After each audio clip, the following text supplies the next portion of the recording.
Pak Prabowo itu orang sportif dan kalau Anda catat dia kan tidak punya kasus korupsi ya. Nggak ada kasus. Dia sportif, Om.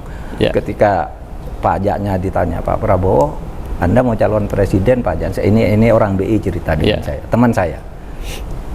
Pak Prabowo pajaknya sekian yang harus dilakukan.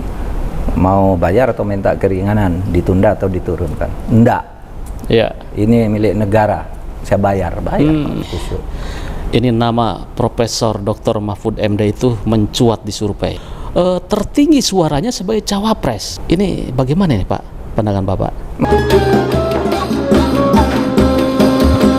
Di era Pak Jokowi, Bapak ini lebih ngeri lagi nih. Menko Polhukam. Bawahannya itu Pak Prabowo, jenderal loh. Itu bagaimana nih? Lebih ngeri lagi. Pak Prabowo tuh saya pernah kerjasama dengan dia. Dia tuh orang sportif. Orang sportif. Tidak banyak yang saya kan pernah tim pemenangannya. Tim pemenangannya. Ketika 2014 tim pemenangannya. Saya lah ketua timnya. Waktu itu ada perjanjian tertulis. Saya dengan Pak Prabowo. Apa perjanjiannya?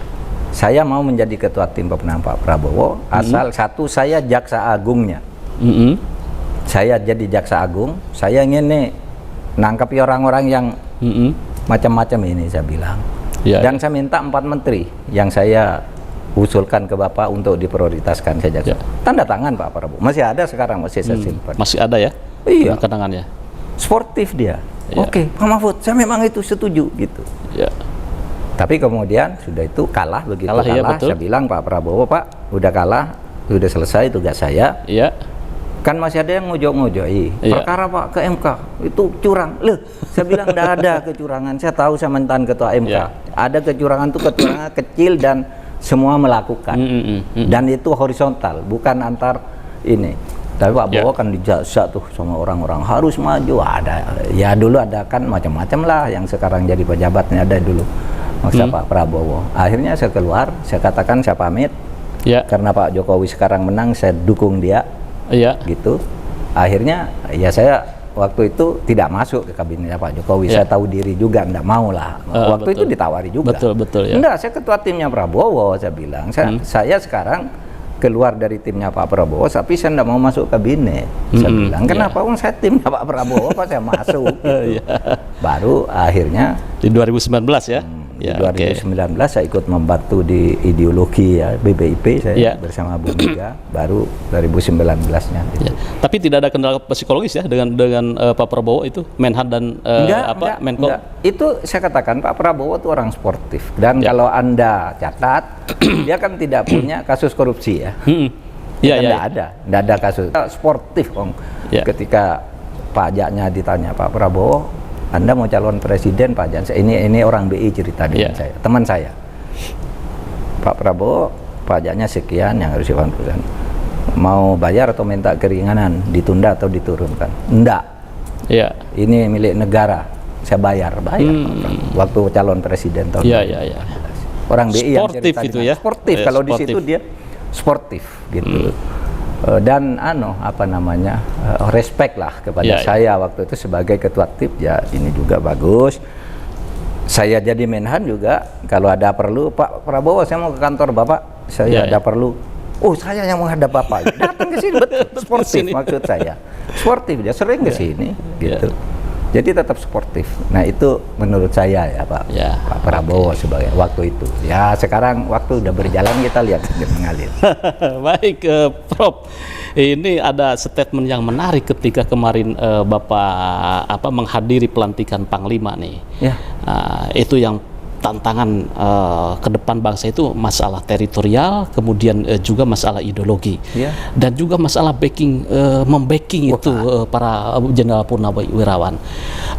Bagaimana sih peta sebenarnya ini bangsa kita ini? Saya mulai dari yang terakhir aja dulu, yang masalah backing mafia itu ya. Saya kira kenapa sih orang kaget? Ini kan udah banyak sejak dulu, sejak zaman Pak Jokowi belum jadi presiden. Orang membackingi kasus-kasus gitu. Sesudah mau diselesaikan ini tidak bisa di-backing oleh jenderal ini, jenderal itu gitu. Udah lama. Kita tahu juga misalnya di Bengkayang sana ya, terbertrek-trek membawa kayu hutan itu cuma bayar ke tukang jaga di pinggir itu dengan masih dikit. Saya sudah ditanya itu Pak Jenderal itu sejak dulu. Nah, ketika saya di sini banyak laporan-laporan. Ternyata betul. Bapak punya bukti itu? Banyak di sini. Banyak. Saya sudah nyuruh orang ini sampaikan ke sana. Ini orangnya. Saya pernah ada kasus besar. Saya ngirim tim ke sana. Gitu. Lalu dibilang pejabatnya udah ganti katanya. Kasusnya enggak berungkap. Nah, saya himpun di sini. Ini orang selama ini enggak berani bicara, maka saya bicara. Karena biasanya di Indonesia kalau orang berteriak itu baru semuanya kayak yang kasus Sambo apa itu kan karena kita berteriak aja. Sebelumnya kan sudah akan hilang tuh sampai seminggu pertama apa enggak ada apa-apa kata. Udah selesai gitu kan. Saya yang teriak. Enggak bener nih saya bilang. Harus diselidiki lagi gitu.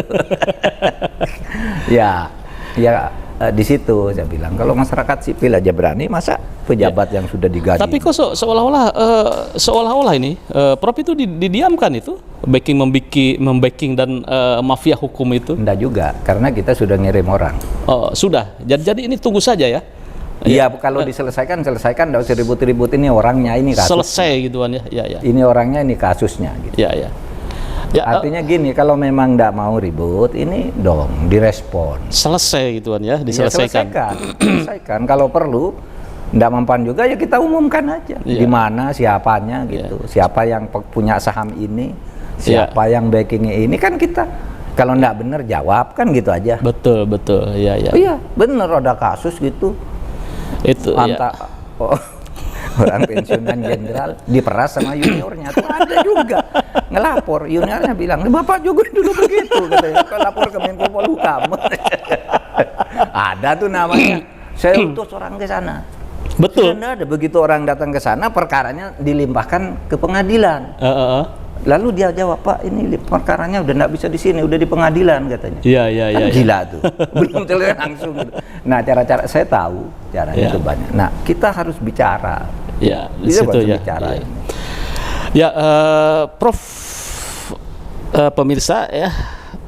Seperti kasus Sambo pun itu ya, kasus Sambo itu luar biasa ini, rekor itu. Kayaknya kalau Prof Mahfud tidak bicara itu mana gini kasus? Iya, karena rame-rame dengan masyarakat sipil dan juga kerjasama dengan Kapolri jalan. Kita komunikasi Pak ini begini. Oh iya, Pak Polri, kalau memang begitu hukumnya nanti kita kita ungkap sesuai dengan hukum yang berlaku. Beliau sambil kerja di dalam, saya berteriak di udara kan gitu, agar nggak hilang. Sampai akhirnya tanggal 8 Eliezer ngaku. Nah ini satu. Tahu nggak? Itu dia ngaku sesudah Kadif Propam itu, kantor di Propam itu orangnya dipindah semua. Pindah dulu, kalau nggak dipindah dihalangi terus tidak ini ya. Terus Eliezer dipanggil ngaku, besoknya si Sambunya juga ikut ngaku, nggak bisa mengelak gitu ya. Nah ininya kemudian yang selama sebulan lebih siapa Putri itu katanya shock nggak bisa ditemui orang. Ya itu sudah di style saya kira, nggak bisa, karena setiap orang yang ketemu cuma nangis saya terhina, nangis. Begitu Sambu ditahan, dia datang ke kantor polisi, bisa ngomong, katanya sebulan nggak bisa ngomong. Ngomong saya cinta sama suamiku, katanya kemarin sebulan nggak bisa ngomong. Itu yang saya katakan ke Komnas Perempuan, Anda kok percaya? Dulu dia sebulan Anda berusaha temuin, nggak pernah bisa ditemuin, nggak bisa ngomong. Begitu ditahan hanya beberapa jam dia sudah muncul kantor polisi, ngomongnya lancar banget. Sesudah diperiksa pakaiannya modis banget. Iya toh? Katanya nggak bisa ngomong karena shock dilecehkan. Skenarionya kemudian berubah ke Magelang. Oke lah, kita ikutin di persidangan. Kita nggak boleh mencampuri urusan pengadilan. Baik Prof, ini ketika riuh rendah politik ini kan Prof, ramai ini masuk ke mendekat pemilu itu ya. Tiba-tiba saya kemarin dengar itu Prof Mahfud itu ke Pulau Rondo itu. Radar Pulau Rondo itu kayaknya tidak masuk nih, radar-radar politik, elit politik. Nah itu apa yang ditemukan dan maksud dari Prof kunjungan ke sana itu apa tuh? Begini, itu dilatar belakangi oleh isu-isu sudah lama sebenarnya. Banyak pulau-pulau terluar itu tidak terjaga itu ya. Dan kemudian didorong lagi peristiwa terakhir ada orang mau menjual Kepulauan Widi. Iklannya di Amerika di New York kan gitu. Iya. Pokoknya sebuah Kepulauan Widi dengan potensi begini di for sale gitu ya. Nah, ya kita lalu panggil orang, ternyata banyak nih orang buat kontrak sembarangan. Jangan-jangan di pulau-pulau lain ada gitu. Karena kan banyak pulau-pulau lain yang tidak berpenghuni ya. Iya, tidak berpenghuni. Ada yang sudah dikuasai asing, tapi apakah itu nyewa, apa beli atau apa, kita kan belum tahu juga. Nah, ini yang mau saya selidiki lagi. Maka saya mulai dari Pulau Rondo dulu.